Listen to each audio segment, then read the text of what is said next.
Hi, everyone. Welcome back to Real English with Jack and Molly. I'm Molly. And I'm Jack. Today, we're talking about how to talk about plans for next week. Honestly, I could use some help with that. Really? Why's that? Because every time someone asks me, what are your plans for next week, I kind of freeze up. Freeze up? What do you mean? Like, I know the words, but I don't know how to say it naturally. Okay, give me an example. So yesterday, my coworker asked me, what are you doing next week? And I said, I will go to my sister's house. I see the problem already. What's wrong with that? A couple things. First, it's my sister's house with an apostrophes. And second, native speakers usually say I'm going to instead of I will when it's already planned. Wait, really? I thought will was for the future. It is, but there's a difference. I will sounds more like a decision you're making right now. I'm going to sounds like something you already planned. That's kind of confusing. Let's use your example. If it's already planned, you'd say, I'm going to my sister's house next week. Okay, so that sounds more natural. Yeah, way more natural. Try saying it. I'm going to my sister's house next week. Perfect. See, that wasn't so hard. Okay, wait, but what if my plans aren't decided yet? Good question. Then you use might. Like, I might go? Exactly. I might visit my sister next week means you're not sure yet. Oh, okay. So there's a difference between I'm going to and I might. Right. I'm going to is confident. I might is possible, but not certain. Got it. Can we go back to the coworker thing, though? Sure, what happened? So after I told her my plan, she asked, do you have anything going on this weekend too? And I didn't know how to answer. What did you say? I just said, no plan. Close, but it should be no plans, plural, and honestly, native speakers would probably say something like, nothing much, just relaxing, or nothing planned yet. Oh, that sounds way more natural than no plan. Yeah, exactly. Small changes like that make a big difference. Okay, let's talk about mornings for a second, because that's when I usually think about my schedule. Sure, tell me about your morning. So, every morning, I check my phone calendar with my coffee, and I think, okay, what do I have this week? That's a good habit, actually. But here's the problem. Sometimes I forget to write things down, and then I double book myself. Double book? Like two things at the same time? Yeah, exactly. Last week I told my friend I'd meet her for lunch, but I also told my brother I'd help him move. Oh no, same day? Same day, same time, basically. What did you do? I had to message my friend and say, hey, something came up, can we reschedule? Oh, that's a great phrase, actually. Something came up. Is that natural? Very natural. It means an unexpected thing happened, so now you can't do the original plan. Okay, something came up. I like that one. Yeah, and can we reschedule is perfect too. That means changing the time or day. Okay, so now I have 3. I'm going to, I might, and something came up. Exactly. And we're just getting started. Let's talk about the afternoon now, because that's usually when people ask about weekend plans at work. Oh yeah, that happens a lot. So around lunchtime, someone always asks, any plans for the weekend? And what do you usually say? Honestly, I used to just say yes or no, which sounds kind of boring. Yeah, that doesn't really continue the conversation. Right. So what should I say instead? You could say, not much, just hanging out at home, or actually, yeah, I'm meeting some friends for dinner. Oh, hanging out. I hear that a lot. Yeah, it just means spending relaxed time somewhere, doing nothing too serious. Can I use that for next week too? Like, I'm just hanging out next week? Sure, that works if you don't have big plans. Okay, cool. What about when people invite you to something and you're not sure yet? Good question. You can say, I'll have to check my schedule and get back to you. Get back to you. Does that mean answer later? Exactly. It means you'll give them an answer later. That's really useful. I always just say maybe, which sounds a little rude, actually. Yeah, maybe alone can sound a bit short. Let me check and get back to you sounds more polite and natural. Okay, noted. Let's keep going, because I have a story about canceling plans too. Oh, tell me.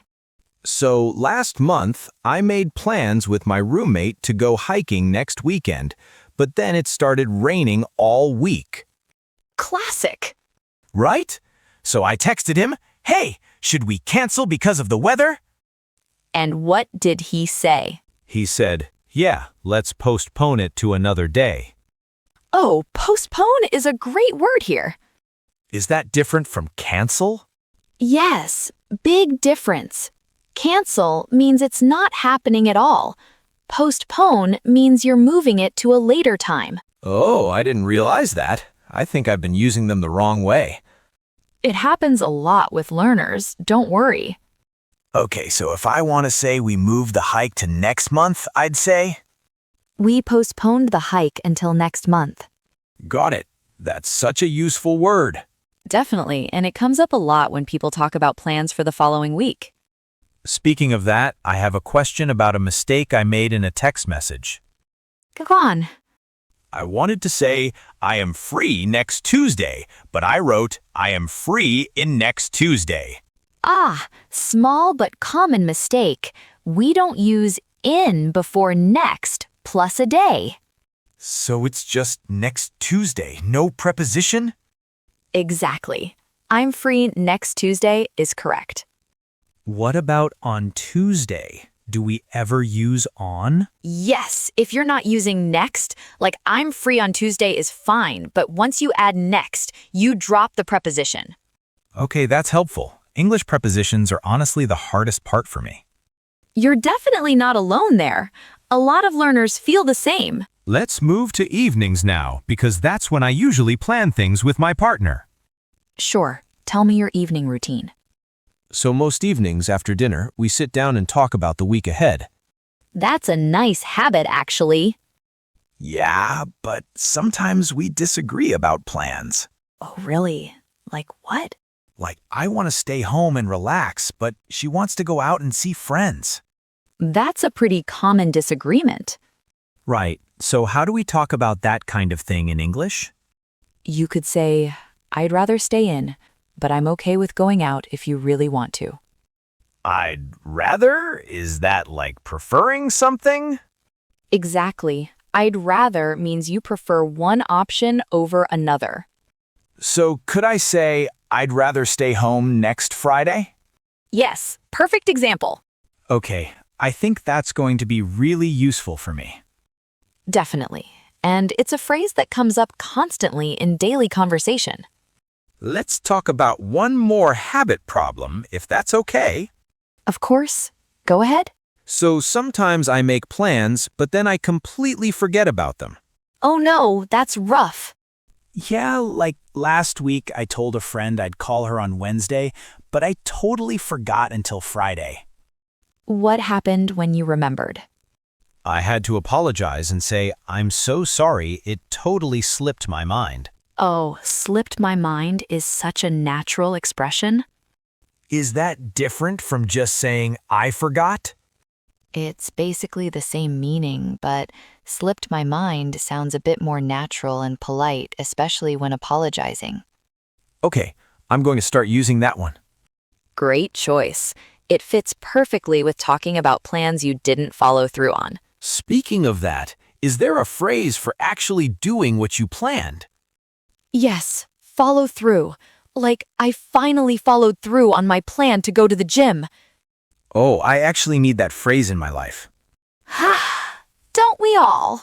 Okay, let's do a quick review, because my brain is getting a little full. Good idea. Let's go through the key expressions again. So first, I'm going to for plans that are already decided. Right, like, I'm going to visit my parents next week.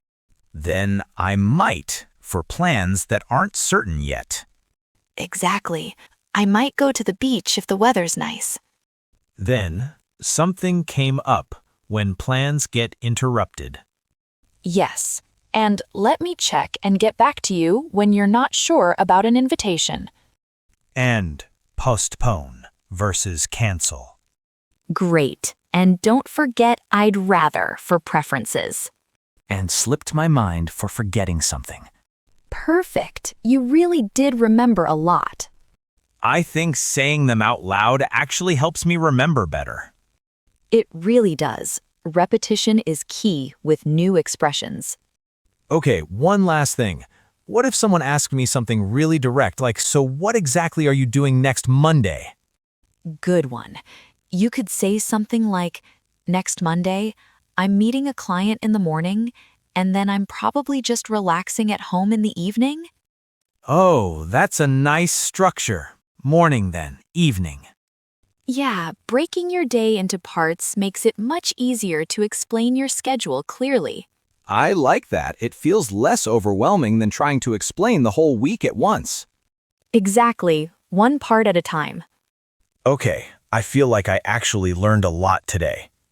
You did great, Jack. Let's wrap up with a quick summary for everyone listening. So today, 3 really useful expressions to remember are I'm going to, for confirmed plans, I might, for plans that aren't certain, and something came up when your plans get interrupted. And one practical takeaway. Next time someone asks about your plans for next week, try breaking your answer into morning, afternoon, and evening. It makes your English sound much clearer and more natural. That's a really helpful tip, honestly. Thanks for spending time with us today. Keep practicing a little English every day. And we'll see you in the next episode of Real English with Jack and Molly.